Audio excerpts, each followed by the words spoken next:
on Pez Zion Amid Base 16b at the bottom, and the Gemara is trying to prove the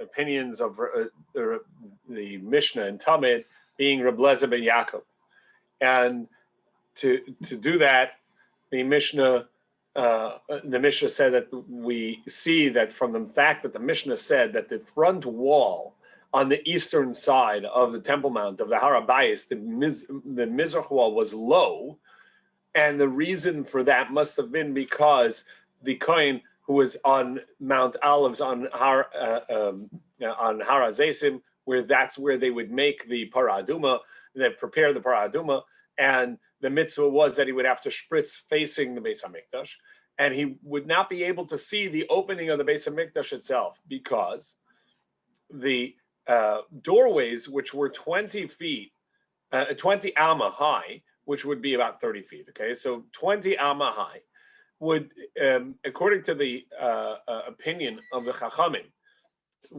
that all the platform elevations were 19 and a half amma. So the top of the front doorway and the bottom of the doorway of the Beis HaMikdash actually overlapped, and so he would be able to see straight to it, and he can spritz towards it.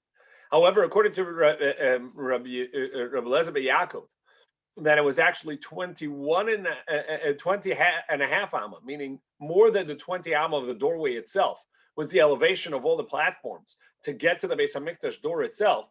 So he wouldn't be able to see there.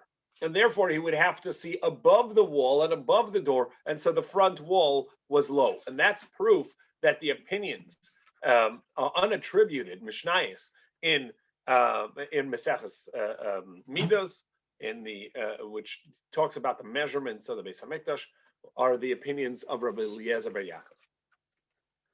Yaakov. Gemara suggested that perhaps there's a different protrusion. There's a different protrusion.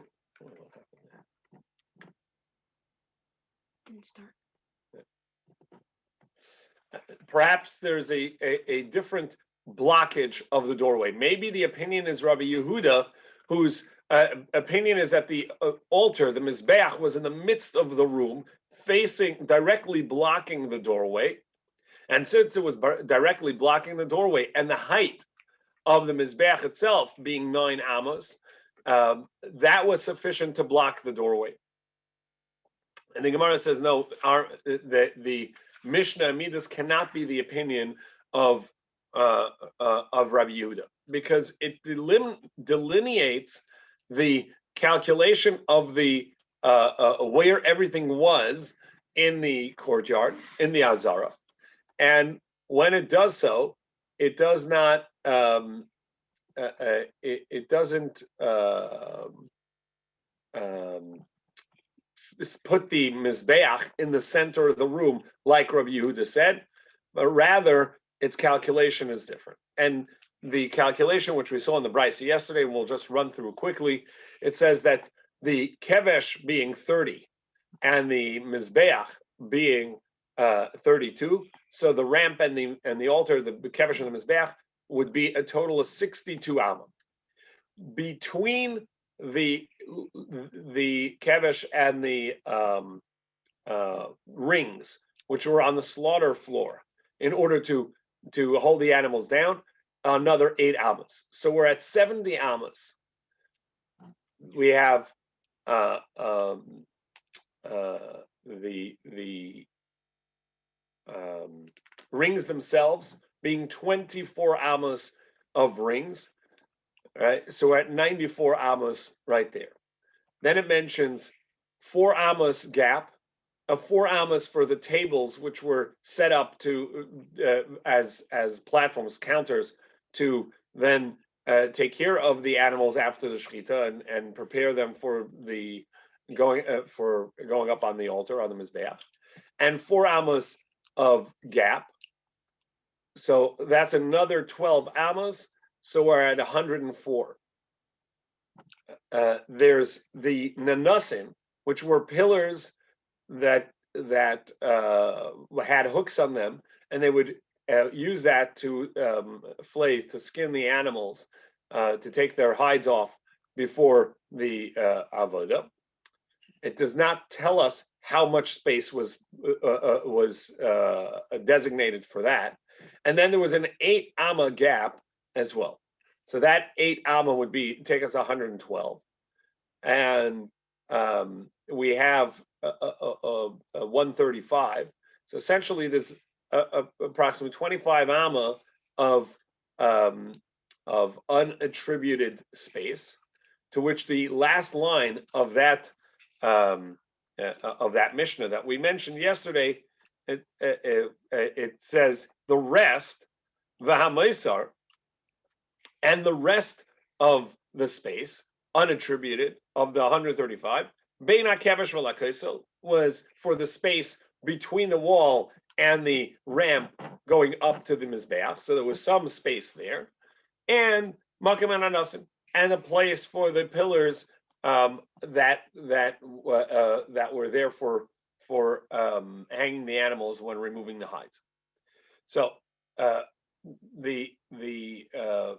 doesn't tell us exactly how much space was put there. But let's assume for a moment it's split equally in half. So you have 12 amma or 12 and a half amma of a gap before you get to the ramp. And that's what Rashi's suggestion is, that even if you had a 12 amma gap before you start, and then you have the 62 amma of the mizbeach and the ramp itself, so you're at 74, and the half of 135, which is the entire width of the courtyard. So the doorway is obstructed. The doorway, which is 10 amas, is obstructed by the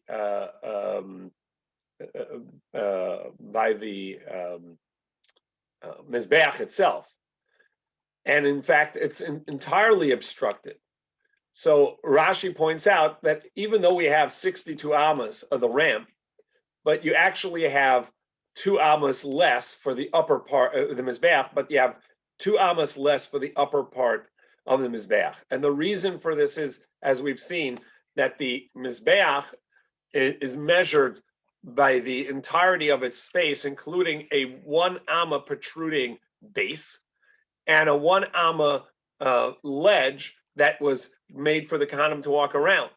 And those were lower, and so the upper part of the mizbeach would be 2 amas less, and that gave some space for the kohen to be able to see that doorway. Ultimately, Rashi says there's no need to say that the additional or unattributed amas were equally split between the space between the wall and the ramp and the space for the pillars and hooks that were there for removing the hides of the animal. But rather, what the Gemara is saying is that even if you split those equally, you're still not going to get the opinion of Rabbi Yehuda, because as Tosfos points out, there are only 3 opinions in the Mishnah as to where the Mizbeach was. The opinion that it was in the south, and that would be completely in the south, dividing the 135 width of the Mizbeach. So you have 67 amos, 67 and a half amos of the midpoint, and that the Mizbeach was entirely to this in that 67 and a half amos of the southern side of the Mizbeach of the courtyard. There's the opinion of Rabbi Yehuda that it was smack in the middle, and there's an opinion that it was on the north. Our Mishnah here cannot say it was on the north, because then there wouldn't be enough space for the hooks and tables as just delineated in the Mishnah. It also cannot say it was exactly midway, and that's the point that we're saying, that even if you split this 50-50, you're still not going to get the entire Mizbeach blocking the doorway.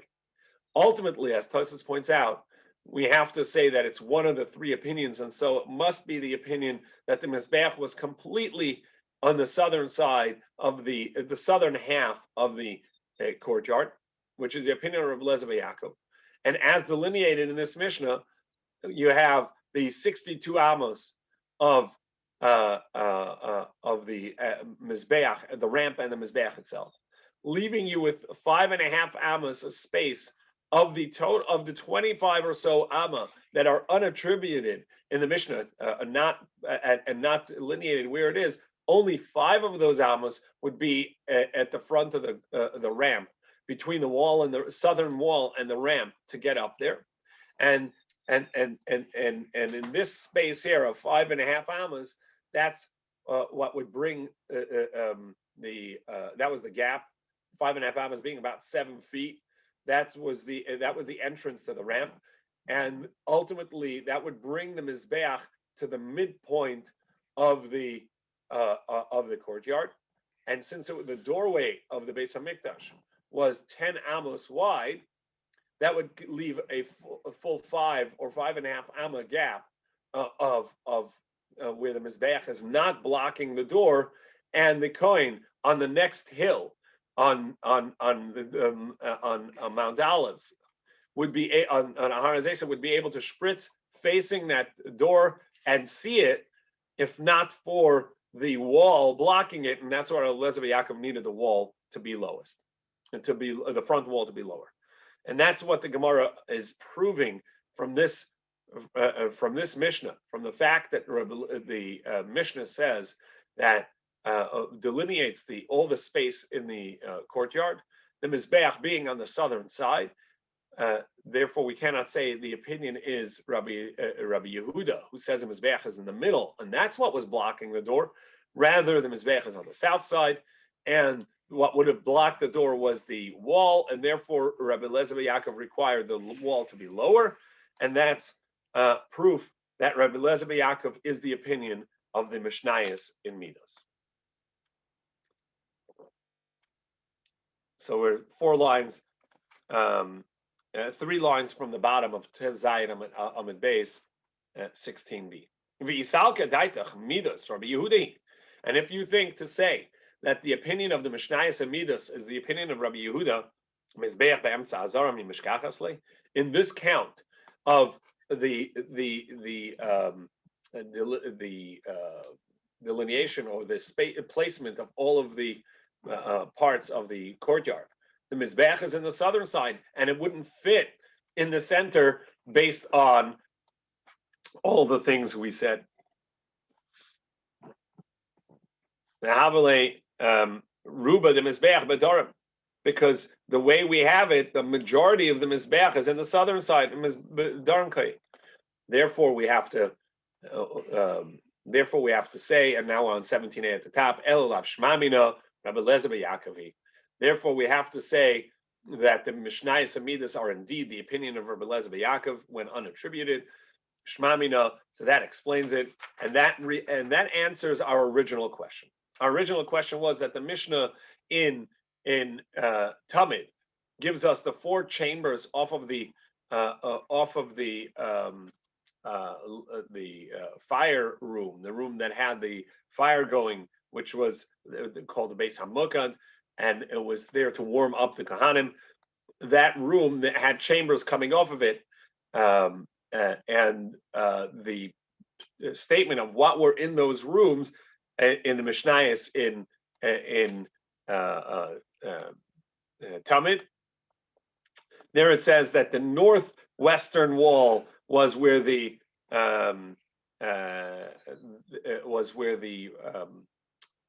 Telayim were, where the lambs were, and in the Mishnayos in Midas it says that there were those 4 chambers, and it was the south western wall that had the Telayim, that had the lambs. So that contradiction. So the answer was, well, the Mishnah Midas is the opinion of Rabbi Tzvi Yaakov, and we're going to say the Mishnah in Talmud is the opinion of someone else, or Shimon Ish HaMitzvah, or other. That's and then we prove that indeed the Mishnayos and Midos are the opinion of Rabbi Tzvi Yaakov. However, Rabbi Bereder of Yitzchak is actually going to have a different explanation. His explanation on the contradiction is is that actually the room that had the lambs, it was not that it was machlokas of whether it was in the northwestern side or the southwestern side, which indeed was the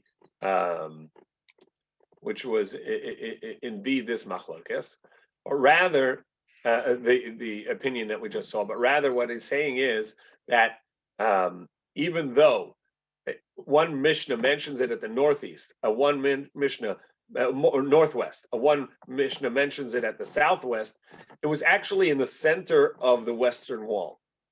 And the reason that the Mishnayos, one mentions it on the northwest, and one on the southwest, is because it was more center, and wherever you were coming from, you saw it on the far end of the room. So he explains it this way: that if you enter from the south side, which is an entrance from the Beis Hamikdash itself, from the holy side, the sanctified side, you come in, it's not immediately to the left as you turn in. So you're coming in from the south, entering facing the north. You turn to the west, you turn to your left, and the room is not there. Whereas if you turn to the right, immediately to the right, you find the one bureau, one chamber. To the left, you wouldn't find the chamber. It was further up along the western wall towards the north. And so that's why that Mishnah in Talmud stated that it was on the north western side, meaning it was on the western side farther north. Whereas the Mishnah in Midos is being more precise because it's talking about the measurements. And also when you would come in from the outer side of the Beis Hamikdash, so you were coming from the north facing the south, then you clearly saw that room at the southwestern side. And so that's what it says. It was southwest, but they aren't actually disagreeing. They're rather describing it differently, but they're describing the same thing. So it was actually somewhat off of the southern side along the western wall. And if you're coming from the north, meaning coming from outside of the Beis Hamikdash, you see it clearly on the southern side. However, the Asimidarim, when you're coming from the southern side, from the Beis Hamikdash into the room, to the sanctified area of the Beis Hamikdash, of the room with the fire in there, Midarim, you're coming in from the south, and it's not immediately to the left when you come in, so it doesn't look like it's on the southern side. It looks farther forward on towards the north, and it looks like it's on the north. Now it's not all the way to the north, but farther northern than the corner. But nevertheless, it is logical. It was indeed as far as the chambers on the western side, it was the southwestern chamber and not the northwestern chamber. So indeed, it was a southwestern chamber, larger than the rest of the chambers because it had the lambs in there, so it was a larger room. And it was off to the northern, towards the north, but not on the northern corner. Rather, it was the southernmost wall chamber in that room, but there was a gap after it. So that's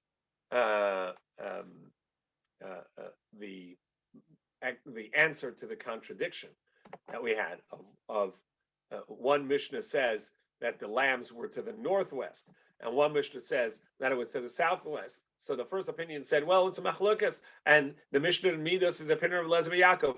And Rav Ada Bereda Rav Yitzchak says, no, we don't have to say that. We could just explain that it was actually just not completely southwestern. It was more center to the room. And when you were coming from the south, it looked northern, even though that it was the southmost room, southmost chamber in the room. Now, how do we know to say that this room, that it was the southwestern room, that the chamber that actually was the one for the lambs? So here we're going to have the attribution of the rooms, or the statement of which rooms went where in the Mishnayos, and we have a contradiction as well as for the Lechem Apanim room. Because if it was not by the full south, then wouldn't he realize that there has to be a room there? Because he said there was a different room there. No, for sure.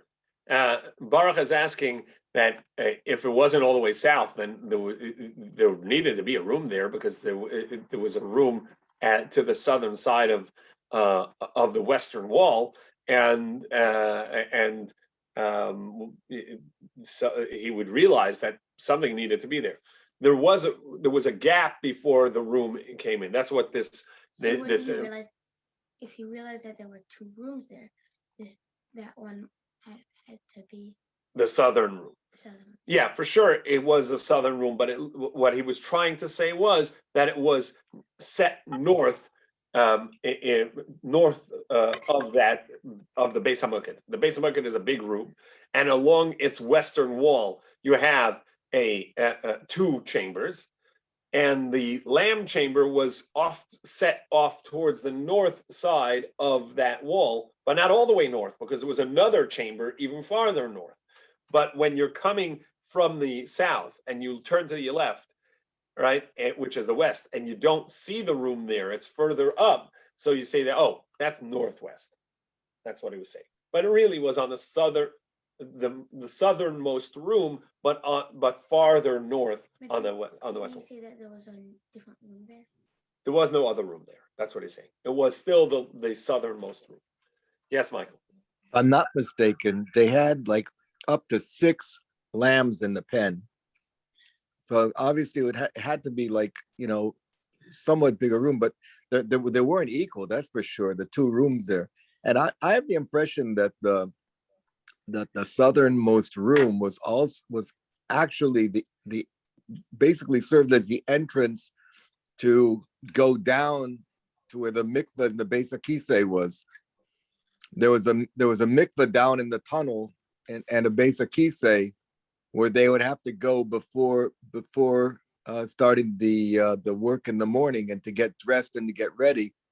So they had to go to mikveh every and anybody who wanted to partake in the avodah had to go to the mikveh. And that was a whole separate chamber down there. But I think that the southern room. That was the northwestern room. That was the northwestern room. That's what the Mishnah. I'm sorry. You're correct. You're correct. The northwestern room. That was the northwest corner.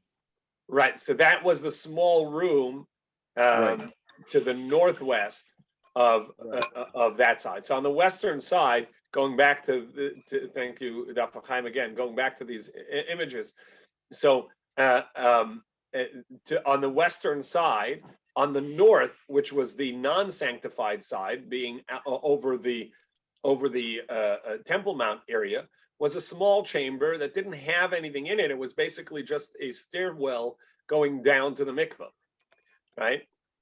The lamb chamber, which had multiple animals there that were prepared for the next days of karbanos, you needed 2 each day, and you had 4 days worth of pre-checked animals, and so you had a lot of animals there, and you had more also that they would check just in case someone needed. So it was a large pen of sheep. So this was farther off towards the north. It was a larger room and not equal. It wasn't just like equal, 10 by 10s. The smaller northwestern room was just a stairwell going down to the mikveh, as Michael, you pointed out, and then you had this larger room, and that's why it looked that it was farther north. And perhaps the door was also on the north side, and so it looked even more north when you were coming from south.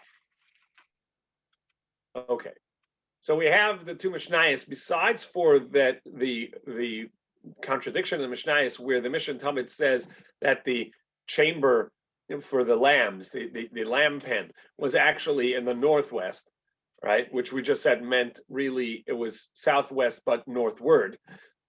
We also have a contradiction what the next room was, because it said in the Mishnah and Talmud said the second was for the signet seals, the third was another small fire room, and the fourth had the showbread that Lechem Apanim made in it.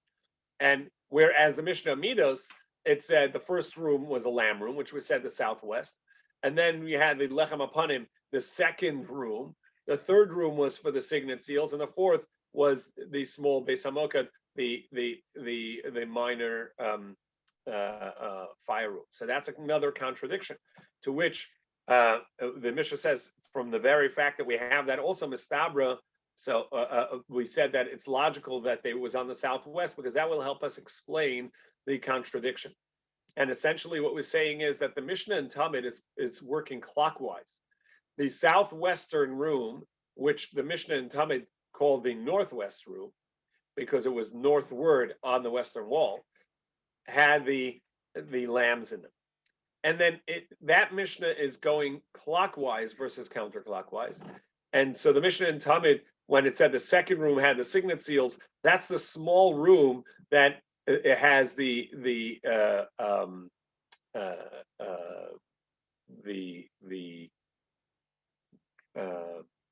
stairwell down to the mikvah.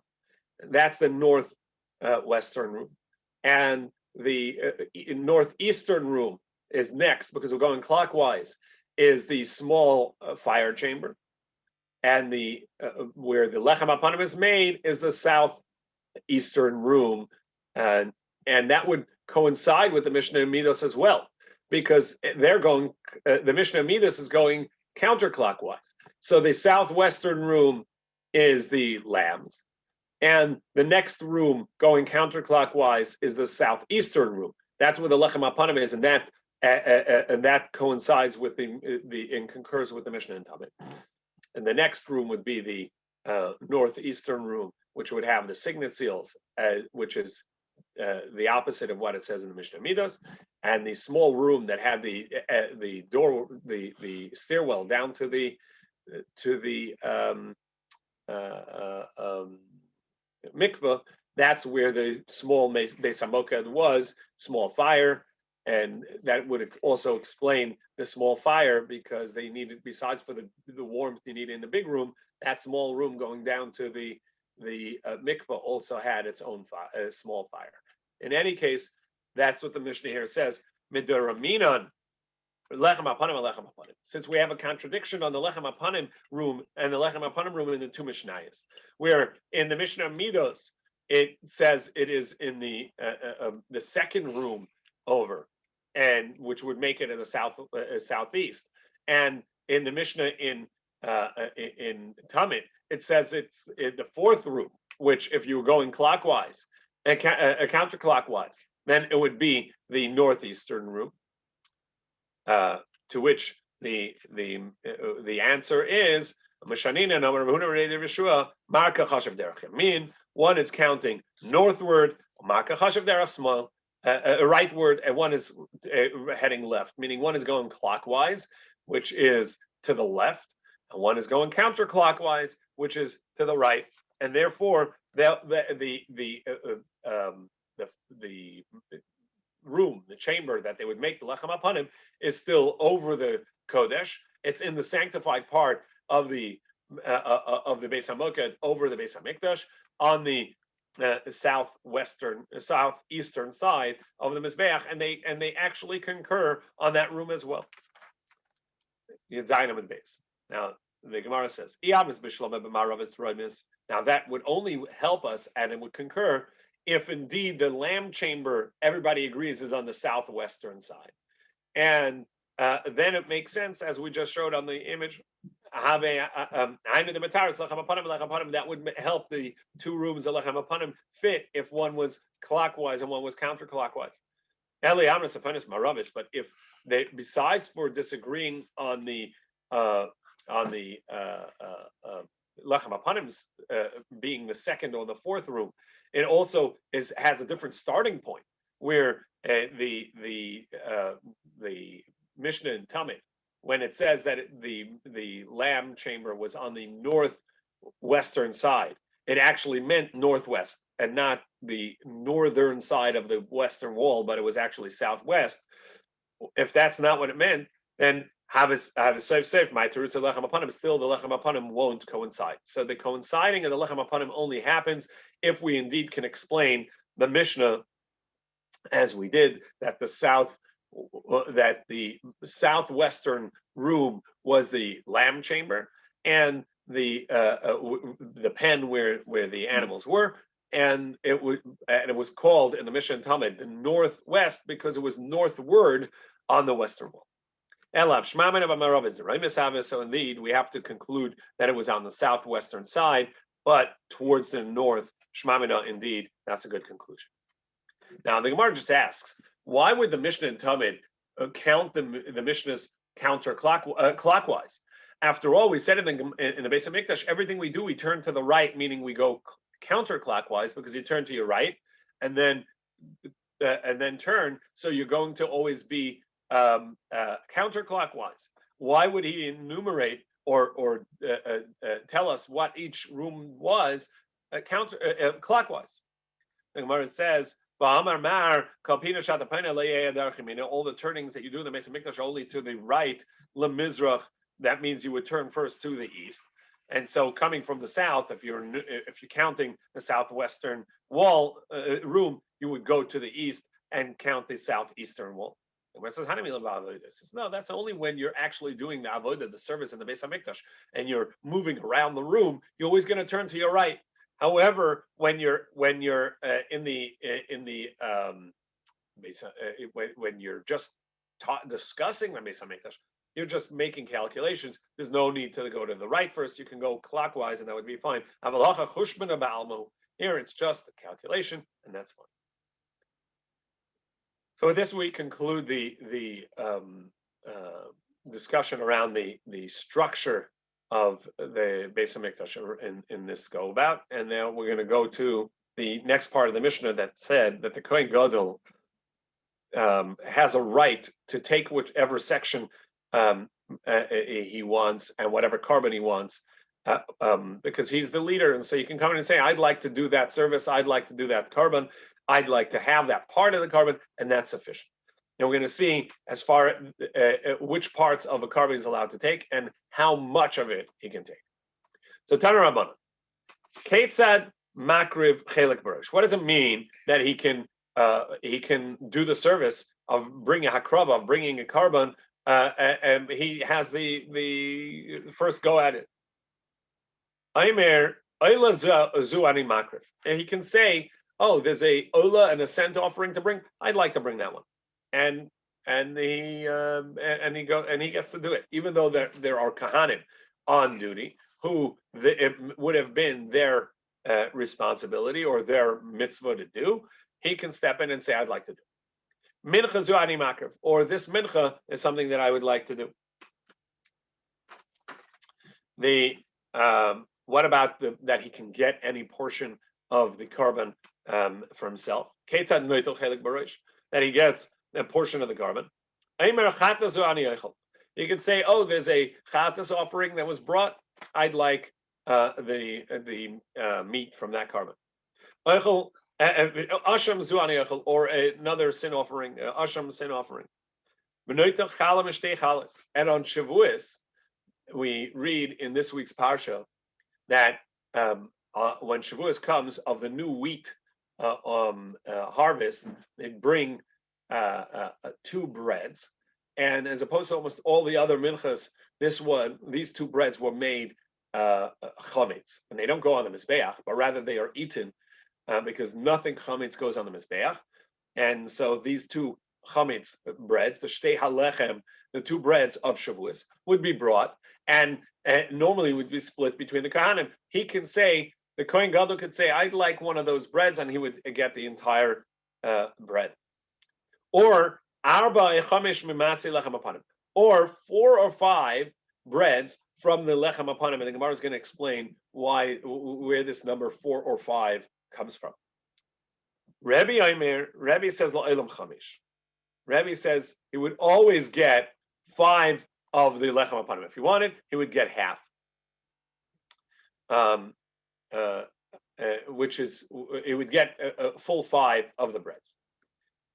Shenamar, as it says, Va'isala Aharon Ulavanav. The breads in this week's parsha, dealing with the showbread, Lechem Apanim, it says that it will be for Aaron and his children. And so, Mechza LaAaron and Mechza Levanav, by saying to Aaron and his children, Aaron being the Kohen Gadol, we see that half of it goes to Aaron and half goes to his children, giving Aaron a full 5, not the 4 or 5 that Rabbi Yehuda states. Yes, Mike. Just to mention that the other, whether 7 or 8 other loaves, had to be divided among thousands of Kohanim, Right. So the Kohanim, so they got like a crumb. They got a crouton. He got 4 or 5 loaves. They got a crouton. if he wanted, yeah. Right. If he wanted, he can get up to that amount, and the others would be divided amongst them. As we're going to see, and we're probably not going to get to it today, the top of the next Talmud deals with that point where half of the lechem apanim, half of the showbread would go to the incoming, and because every Shabbos they would switch, so the incoming on duty Kohanim, right, the Mishmar, and half would go to the outgoing Mishmar, or 7 and 5, either 6 and 6 or 7 and 5. We'll see that that division there, and that would be divided. So the 6 breads, let's go 6 and 6. The 6 breads would be divided by all the Kohanim on duty. So yes, they would get not necessarily a very large part. And sometimes in the Gemara, we saw the Gemara at the beginning of Psachim about nice words, using words nicely, where someone said they got like Kapula Alav, and they got a small bean-like size, and the other had a less appropriate comparison. So Agufa Kasha. The Gemara says, well, we have a contradiction here. Amris noitachala achas or shtei chalas. You say that the Kohen Gadol gets one of 2 of the lechem shtei alechem, the 2 breads that were the carbon of Shavuos. So the Yant of Shavuos comes and he gets 1 or 2 breads, meaning he gets 50%. So Mani, Rebbe, whose opinion is that? That's the opinion of Rebbe that says he always can take a full 50%. The Amar Palga Shekel, who says that he gets half of whatever that carbon is, and so he can. If he says he wants a part of the showbread, he gets 5. If he wants part of the lechem, the shtei alechem, he gets 5. Ema mitziasa, and then in the middle you say, well, of the showbread of the lechem apanim, he's going to get 4 or 5, meaning less than half. That's according to the Rabbanan. The Amri leShakel Palga, he has to take less than half. He cannot take a full half. Ema Seifa. Then look at the next part. Rebbe says, oh, he can always take a full 5, meaning he can take a full half. Reisha Seifa Rebbe. So the first statement and the last statement are the opinion of Rebbe, and in the middle you have an unattributed statement from the Rabbanan. Mitzias Rabbanan. That doesn't seem right. Abaye says no, that's not actually the way to read the Mishnah. Reisha Mitzias Rabbanan. The first statement and the second statement are both the Rabbanan, meaning really the Rabbanan hold that the Kohen Gadol can only take the less than half of whatever it is that he wants to take. He can take first, and he can take a larger part, but he cannot take half. He has to take less than half of what he is claiming, and the rest is divided amongst the Kohanim. However, so if that's the case, we understand why by the lechem apanim, the showbreads, the Chachamim say 4 or 5, because that's going to be less than half, as the top of the next Talmud is going to explain. However, with the shtei alechem of Shavuos, we say that he takes 1 full bread, meaning an exact half. And you the Chachamim say that you can only take less than half. So how do we explain that the first part of the Mishnah is also the Chachamim and not the opinion of Rebbe? However, the Rabbanan agree, beprusa de lava rachara. it is inappropriate to have him slice off a part of a full bread. And this is a Beis Hamikdash. This is a show of bracha, of blessing, of plenty, and to cut off a small portion of the bread so that the kohen gets a little less than half. That's not necessary or appropriate. It is true that the kohen gadol should take less than half, unless there's two full breads, and so he's only going to get a full bread. We're not going to cut off some of that prusa lava rachara to cut off a piece. It's not appropriate l'meser l'kohen gadol to give it to the kohen gadol. So that's the end of Yud Zayin and base 17b. And tomorrow, Be'ez Hashem, will begin with Yud Ches Amud Aleph at the top, which is going to deal with what is this number 4 or 5 according to Rabbanan, or 5 according to Rebbe, when you have 12 lechem apanim. So why do they talk about 4s or 5s and not half, a total of 6? And why 4 or 5? Is it 4 or is it 5? So Be'ez Hashem, we'll see that tomorrow morning.